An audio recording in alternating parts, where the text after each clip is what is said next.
I'd just like to wrap up Jane. And again, I'll just quickly remind folks, Jane was 50 when her husband at 52 had died. He left her with 500 million or 500,000 in the 401k at age 50. She didn't touch it until roughly 59 and a half.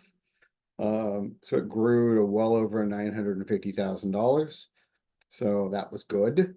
Um, and now she could have gone, if you recall, she could have gone on Social Security at 62. She could have gone Survivor at 60 and then retirement at 62 and made $677,000 over her lifetime. However, she would only be getting $35,000 a year, right? So that's something to be aware of. She could have also waited to full retirement at 67 and gotten $18,000 less, but the monthly is much larger. So or the yearly is much larger, and so is the monthly, right? So wanted to chat a little bit about that. Even though the maximum is 62, I'm going to show you something that may change your mind. So, we talked about required minimum distributions, but if she doesn't go on Social Security till she's 67, she's got roughly 7.5 years that she can be withdrawing from her 401k to get it down to a reasonable amount. I think in the example I'm showing here, we tried to get it down to like $400,000 or $500,000 so that when she is required, to do her required minimum distribution, she is single, so she will be required to start taking at 73.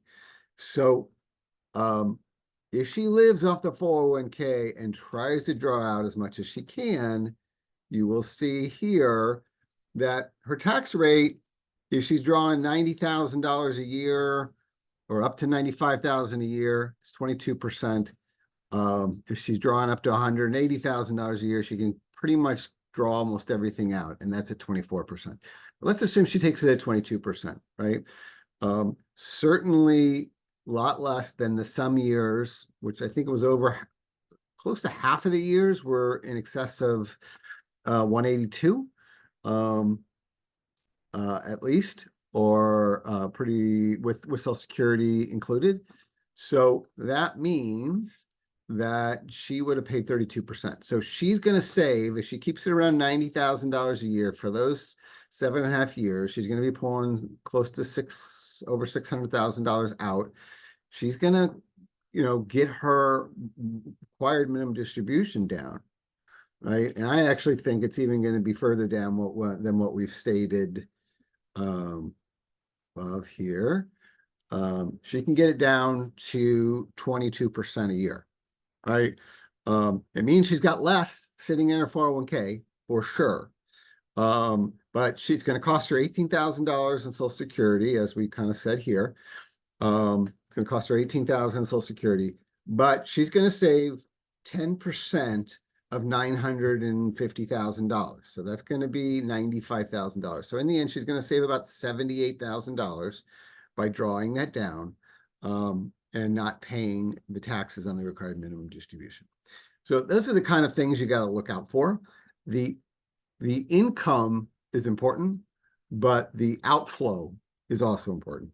And the last thing we want to do is we want to give away money that's really been set aside for Jane's retirement. So she just saved $75,000 in taxes, or she saved $95,000 in taxes. She had to pay.